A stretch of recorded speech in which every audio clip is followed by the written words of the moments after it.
మా మత్తగారు రాసిన తర్వాత ఓకే ఓకే బోర్డు కొడుతుందా మా అమ్మాయి చెప్తుంది అమ్మా వచ్చేసి మరి పుస్తకం గురించి చెప్పాలి కదా అంటే ఐమ్ సారీ అమోషన్ ఇది. మరి నేను 30 సంవత్సరాలు అయింది వేదిక ఎక్కి భారత్. అరే మైక్ దొరికిందని చెప్పి నేను మాట్లాడుతున్నాను కాదు, నాకు మైక్ ఇస్తారన్నా కూడా నేను ఎప్పుడు కూడా మైక్ వద్దని చెప్పేసి వెళ్ళిపోయాను. ఇవాళ నా పుస్తకానికి సంబంధించిన చరిత్ర ఒక స్థాయిలోకి వచ్చింది కాబట్టి 4 మాటలు చెప్పాలనిపించింది. అందుకని ఇలా చరిత్ర గురించి, ఈ చరిత్రలో ఇంకొక చివరికి వచ్చేస్తాను. ఇక ఇలా ఈ చరిత్రలో ఉన్నటువంటి భాగాలన్నింటినీ తర్వాత వరల్డ్ వార్స్ 1, 2 అనేటటువంటి దగ్గర నుంచి తీసుకువెళ్ళిపోయి తర్వాత కోల్డ్ వారు, తర్వాత మిడిల్ ఈస్ట్ కాన్ఫ్లిక్ట్స్, ఇప్పుడు మిడిల్ ఈస్ట్ జరుగుతూ ఉంది కదా, ఇజ్రాయెల్ పాలస్తీనా గొడవలు జరుగుతూ ఉన్నాయి, వాటిని పెట్టుకుంటూ తర్వాత రష్యా డిజిగ్నేషను, ఫ్రెంచ్ రెవల్యూషను, తర్వాత అలానే Bolshevik revolution, American war of independence, అది కూడా అమెరికా చరిత్ర కూడా దీంట్లో పెట్టేశారు.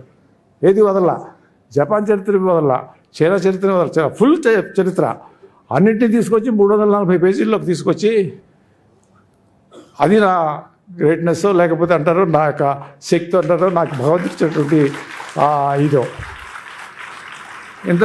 ఇంతతో కాకుండా దీనిలో సైంటిఫిక్ ఆవిష్కరణలు అనేటటువంటిది పారిశ్రామిక విప్లవము, తర్వాత సాంస్కృతిక సైంటిఫిక్ విప్లవంలో మనకి రేడియో, టెలిఫోను, కరెంటు, సెల్ ఫోన్లు, టీవీలు, ఇంటర్నెట్లు, శాటిలైట్లు, ఇవన్నీ ఆవిష్కరణలు ఎట్లా జరిగినాయి, ఎప్పుడు జరిగినాయి, ఎవరు చేశారు, వీటి వెనకమాల ఎవరున్నారు అనేటటువంటి దాన్ని కూడా దీంట్లో చొప్పించాను నేను.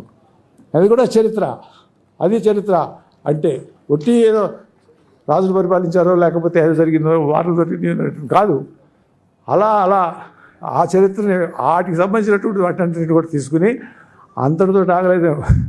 చివర కరోనాకి ఉన్నటువంటి ఇప్పుడు కాదు, కరోనా ఒక 34 సంవత్సరాలు 50 సంవత్సరాల క్రితం కూడా ఉంది కరోనా. అది ఎలా జనించింది, దానికి సంబంధించినటువంటి ఆవిష్కరణలు ఏంటి, దానికి ఇన్వెస్టిగేషన్స్ ఏంటి, దానికి పెట్టిన వ్యాక్సిన్స్ ఏంటి, అది చెబుతూ ఎక్కడితో ఆకుండా నాకు అనిపించింది ఇంకొక చాప్టర్ పెడితే బాగుంటుంది. ఇది మనకి ఉందా లేదా అనే కంటే ఎవరెవరు చెబుతున్నారు అని చెప్పి చూస్తే భవిష్యత్ దర్శిని అంటే ఏంటి, రాబోయే కాలంలో ఏం జరగబోతూ ఉంది అంటే రాబోయేటువంటి ఇప్పుడు ఆర్టిఫిషియల్ ఇంటెలిజెన్స్ అంటున్నాం, అలానే మనం ఇంకేం చెప్తున్నాం, మనకి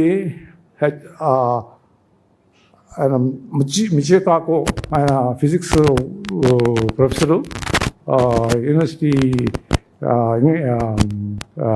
అమెరికాలో, ఆయన చెప్తాడు రాబోయే రోజుల్లో మనం ఒక చిప్ని కంటిలో పెడతారంట. ఆ చిప్పు ఇట్లా అంటే మన పుస్తకం చదవక్కల, పుస్తకం అంతా చదివేస్తుంది, అది మళ్ళీ అప్లోడ్ అయిపోద్దండి. మొత్తం అప్లోడ్ అయిపోయి మళ్ళీ కన్నిట్లా ఆపకనే మళ్ళీ మనకు ముందుకు వచ్చేస్తాడ. మొత్తం రాబోయే రోజుల్లో ఇది జరగబోతూ ఉంది అని చెప్తాడు ఆయన చాలా స్ట్రాంగ్గా. అలానే మనకి ఆర్టిఫిషియల్ ఇంటెలిజెన్స్లో ఏమంటారు, ఇప్పుడు మన గొర్రెలు మేకలు మనం అంతా పెంచుకుని తింటాం, రేపు అవసరం లేదు, ఒక సెల్లు 2 సెల్లు తీసుకెళ్ళి ల్యాబొరేటరీలో పెట్టేసేసి గొర్రెలు పెంచుతారంట. ఇది చెప్తారు. ఆర్టిఫిషియల్ ఇంటెలిజెన్స్ గురించి చెప్తా ఉన్నాం ఇప్పుడు అంతా కూడా. ఇవే కాదు, చివరిగా ఇవన్నీ కూడా ఎవరెవరు ఏం చెప్పారో చెప్పారు. సెకండ్ నేను చెప్పినట్టు రాయలేదు, ఎవరెవరు ఏం చెప్తున్నారు ప్రపంచంలో ఇప్పుడని ఆ చాప్టర్లో పెడుతున్నాను. మాకు లేటెస్ట్గా తెలిసింది ఏంటంటే, ఇది ఇంకొక 5-6 సంవత్సరాల్లో మనకి రాబోయేటటువంటి మార్పు లేకపోతే రాబోయేటటువంటి కొత్త ఇన్వెన్షన్ ఏంటంటే, మనం ఇంకొక 50 సంవత్సరాలు ఎట్లా బతకొచ్చు అనేటటువంటి దానికి మెకానిజం వచ్చేస్తట. అది కూడా చంద్రబాబు గారు ఇంకా 50 సంవత్సరాలు మీ అబ్బాయి బాధపడతారు మీరు కనుక 50 సంవత్సరాలు ఇంకా బతికామంటే.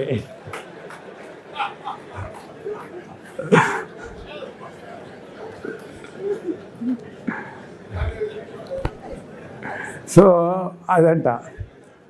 ఇంకా ఇంకొకటి ఉంది మన బ్రెయిన్లో కొన్ని కోట్ల న్యూరాన్స్ ఉన్నాయి. ఈ న్యూరాన్స్ ఇవన్నీ కూడా మనం చేసేటటువంటివి, మనం మాట్లాడుకునేటటువంటివి, మనం చదువుకునేటటువంటివి అన్నీ నిక్షిప్తం చేసుకుంటూ ఉంటాయి. ఈ బ్రెయిన్ని రాబోయే రోజుల్లో మన నెక్స్ట్ జనరేషన్, మన పిల్లాడికి మనం దేహం వదిలేస్తూ మనం ఈ మొత్తాన్ని అతనికి ట్రాన్స్ఫర్ చేయొచ్చంట.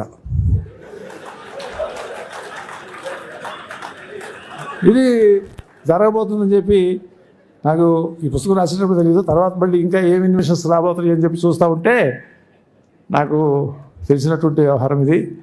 కాబట్టి రెడీగా ఉండండి. ఇంకొక 5-6 సంవత్సరాలు కనుక బతికే అంటే మాట్లాడము, మళ్ళీ ఇంకొక 50 సంవత్సరాలకు ప్లాన్ చేయొచ్చు. వాట్ ఎవర్ ఇట్ ఈస్, చాలా సంతోషం. నాకు తృప్తిగా ఉంది. ఇవాళ 4 పుస్తకాల గురించి చెప్పుకున్నాను. నేను 30 సంవత్సరాల తర్వాత వేదిక ఎక్కినా మంచి ఉపన్యాసం చేశారని చెప్పి నేను అనుకుంటున్నాను. నాకు నిర్మలా సీతారామన్ గారు అంటే చాలా గౌరవం. ఆవిడ ఉపన్యాసాలు చూశాను. ఆవిడ స్పోక్స్మెన్గా చూసేవాళ్ళము. నిక్కచ్చిగా ఉంటారు. అది నాకు నిక్కచ్చి. మా నరేష్ చెప్తాడు, లాస్ట్ టైం ఇక్కడికి వచ్చినప్పుడు ఆవిడతో ఫైట్ చేసాము, కానీ ఆవిడ నోట్ చేసుకుంది, మళ్ళీ రిమైండర్ కూడా అక్కర్లేదు, వెళ్ళిన తర్వాత 1 2 3 4 5 టకటకటక అయిపోయింది అన్నాడు. ఇక్కడ ఏదో ఆర్గ్యూ చేసాము, కానీ అక్కడికి వెళ్ళిన తర్వాత ఆవిడకి నచ్చితే టక్ అయిపోయింది. That is how a leader should be. ఇంకొకటి ఆవిడలో చూసింది, ఆవిడని అబ్జర్వ్ చేసినప్పుడు చేసింది ఏంటంటే, పార్లమెంట్లో హల్వా తయారు చేయడం గురించి చెప్పారు. ఒక ఎమోషనల్ కనెక్షన్ అది. మేము 11 సంవత్సరాలు పార్లమెంట్లో ఉన్నా మాకు తెలియదు హల్వా ఎందుకు తయారు చేస్తారు అది. ఆ హల్వా తయారు చేసేటప్పుడు యొక్క వాళ్ళ మనోభావాలు కానివ్వండి, వాళ్ళ కార్యక్రమం కానివ్వండి, ఆవిడ వివరిస్తూ ఉంటే అప్పటి వరకు ఎంపీలుగా చేసినటువంటి వాళ్ళకి ఎవరికి చాలామందికి తెలియదు అది. ఆ ఎమోషనల్ బాండింగ్, ఆ హల్వా మేకింగ్లో ఆవిడ ఎక్స్ప్లెయిన్ చేసినటువంటి తీరు, ఆవిడ దానిలో ఇన్వాల్వ్ అయ్యి చెప్పినటువంటి తీరుని నేను ఆస్వాదించాను.